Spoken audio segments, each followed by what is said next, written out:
Mutual fund में investment कर लो भैया। म्यूचुअल फंड में, इक्विटी में, डेब्ट में या फिर हाइब्रिड में। जब आपको पता चल जाएगा कौन सा म्यूचुअल फंड आपके लिए परफेक्ट रहेगा तो कैसा रहेगा।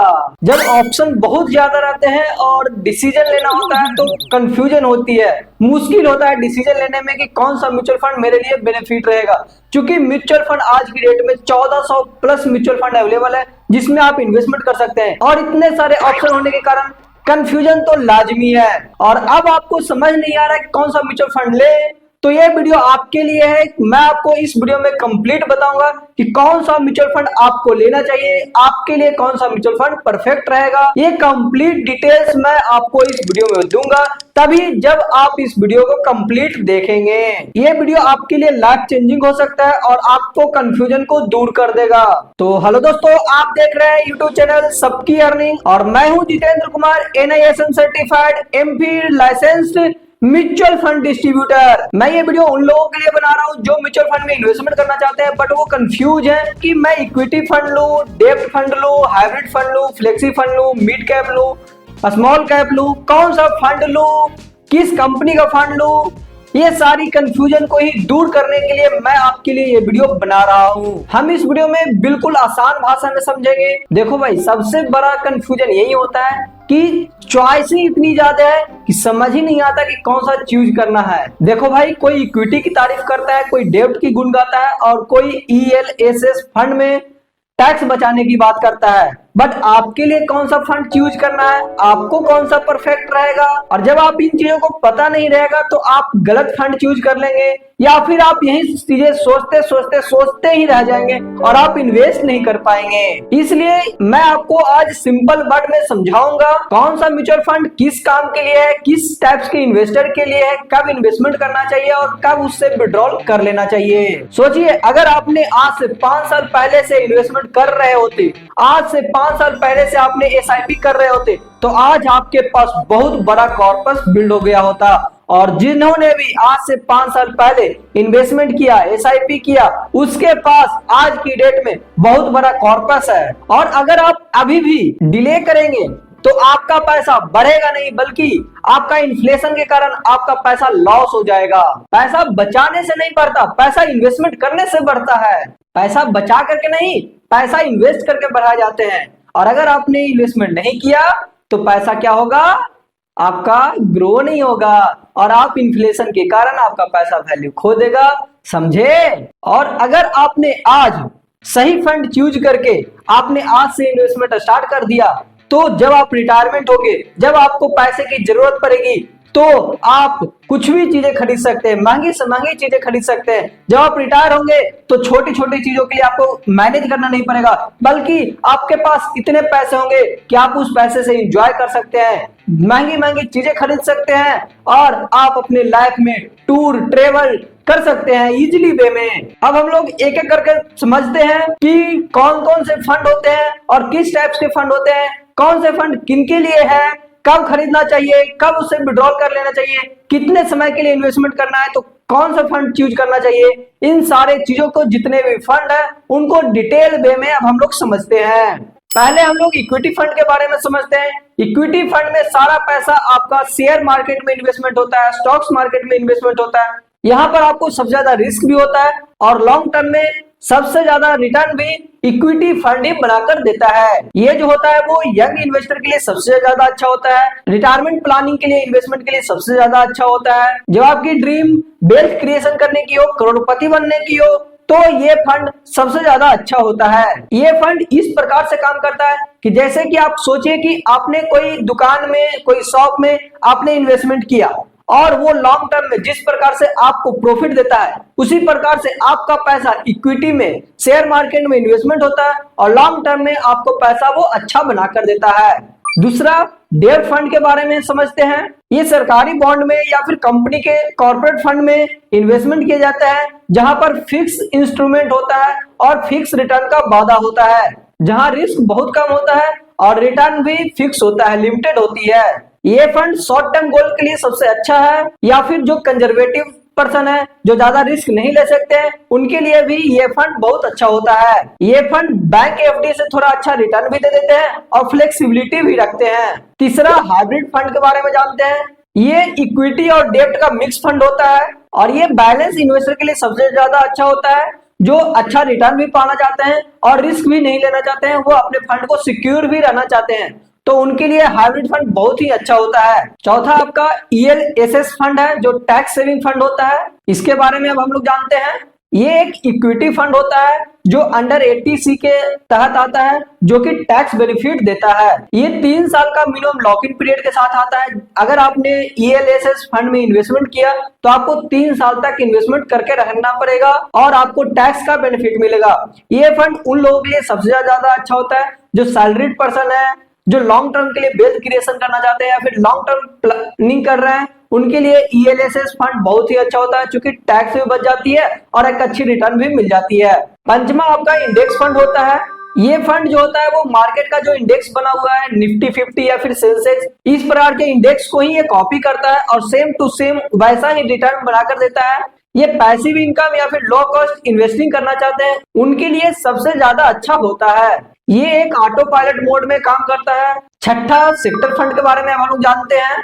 ये एक स्पेसिफिक सेक्टर फंड में इन्वेस्टमेंट किए जाते हैं, जैसे IT हो गया, बैंकिंग हो गया, फाइनेंस हो गया, फार्मा हो गया, इस प्रकार के ही फंड में इन्वेस्टमेंट की जाती है। और ये उन लोगों के लिए सबसे ज्यादा अच्छा होता है जो किसी एक सेक्टर को सबसे ज्यादा बिलीव करते हैं और किसी एक सेक्टर में ही वो इन्वेस्टमेंट करना चाहते हैं। यहाँ पे रिस्क भी सबसे ज्यादा होता है और रिटर्न के चांसेस भी सबसे ज्यादा होते हैं। अगर किसी एक सेक्टर में इन्वेस्टमेंट किया और वो सेक्टर अपकमिंग कुछ सालों में ग्रो कर गया तो उनका रिटर्न भी सबसे ज्यादा मिलेगा। Seventh, liquid and overnight fund के बारे में समझते हैं। ये शॉर्ट टर्म के लिए सबसे ज्यादा अच्छा होता है। पैसा रखना है बट बैंक से ज्यादा अच्छा रिटर्न चाहिए, तो ये फंड उनके लिए सबसे ज्यादा अच्छा होता है। ये फंड इमरजेंसी फंड के लिए सबसे ज्यादा अच्छा है कि आपका जो है बैंक से अच्छा रिटर्न भी मिल गया और कभी भी आप इसमें बैलेंस को निकाल भी सकते हैं और एक अच्छी रिटर्न भी आपको मिलती रहेगी। इस फंड में कोई रिस्क नहीं होता है। 8th में गिल्ड फंड आता है, उसके बारे में अब हम लोग समझते हैं। गिल्ड फंड में वहां पे इन्वेस्टमेंट किया जाता है जो गवर्नमेंट की सिक्योरिटी होती है। ये सेफ्टी फर्स्ट इन्वेस्टर के लिए सबसे ज्यादा अच्छा होता है और इसका जो रिटर्न होता है वो सरकारी जैसा होता है, यानी कि आपका सेफ्टी सिक्योरिटी सारे सरकार पर डिपेंडेंट है। 9th, गोल्ड फंड के बारे में समझते हैं। गोल्ड फंड जो होता है वो गोल्ड के प्राइसेस से लिंक होता है और ये उन लोगों के लिए ज्यादा अच्छा है जो फिजिकल गोल्ड नहीं लेना चाहते हैं और गोल्ड जैसा रिटर्न भी चाहते हैं, उनके लिए ये सबसे ज्यादा अच्छा होता है, वो गोल्ड फंड में जा सकते हैं। ये गोल्ड फंड डाइवर्सिफिकेशन इन्वेस्टर के लिए सबसे ज्यादा अच्छा होता है। 10th में इंटरनेशनल फंड के बारे में अब हम लोग समझते हैं। ये USA, Canada, UK, Japan, China, Dubai या फिर और भी बहुत सारे ग्लोबल मार्केट में इन्वेस्टमेंट किए जाते हैं इस फंड का यूज करके। जो भी लोग ग्लोबल एक्सपोजर चाहते हैं, अपने फंड में डाइवर्सिफिकेशन करना चाहते हैं ग्लोबली इन्वेस्टमेंट के साथ, उनके लिए ये इंटरनेशनल फंड सबसे बेस्ट है। 11th में हम लोग समझते हैं retirement and asset allocation fund. ये लॉन्ग टर्म या फिर ऑटोमेटिक रीबैलेंस फंड के लिए बना हुआ होता है। ये फंड जो है वो स्पेशली रिटायरमेंट के लिए बना हुआ है, तो रिटायरमेंट के लिए सबसे ज्यादा अच्छा यही फंड होता है। और या फिर आप लॉन्ग टर्म इन्वेस्टमेंट के लिए सोच रहे हैं तो भी ये फंड आप ले सकते हैं। 12th में अब हम लोग समझते हैं dividend yield fund. Dividend yield fund का यूज करके डिविडेंड देने वाली कंपनियों में इन्वेस्टमेंट किए जाते हैं। जो भी कंपनियां अपने स्टॉक होल्डर को डिविडेंड प्रोवाइड करती है, एक एक्स्ट्रा प्रोवाइड इनकम करती है, वैसे वैसे फंड में ही वैसे वैसे कंपनियों के ही स्टॉक्स में यहाँ पर इन्वेस्टमेंट किए जाते हैं। और आप अगर म्यूचुअल फंड में इन्वेस्टमेंट किए हुए हैं तो जो भी डिविडेंड आपको मिलता है वो आपको directly as a passive income के रूप में हर बार आपको आपके बैंक अकाउंट में डाल दे जाते हैं और ये आपको एक एक्स्ट्रा पैसिव इनकम के रूप में मिलता रहता है, जिससे आपका पैसा भी ग्रो होता है और आपको एक पैसिवली एक एक्स्ट्रा इनकम भी मिलता रहता है। ग्रोथ फंड के बारे में हम लोग समझते हैं।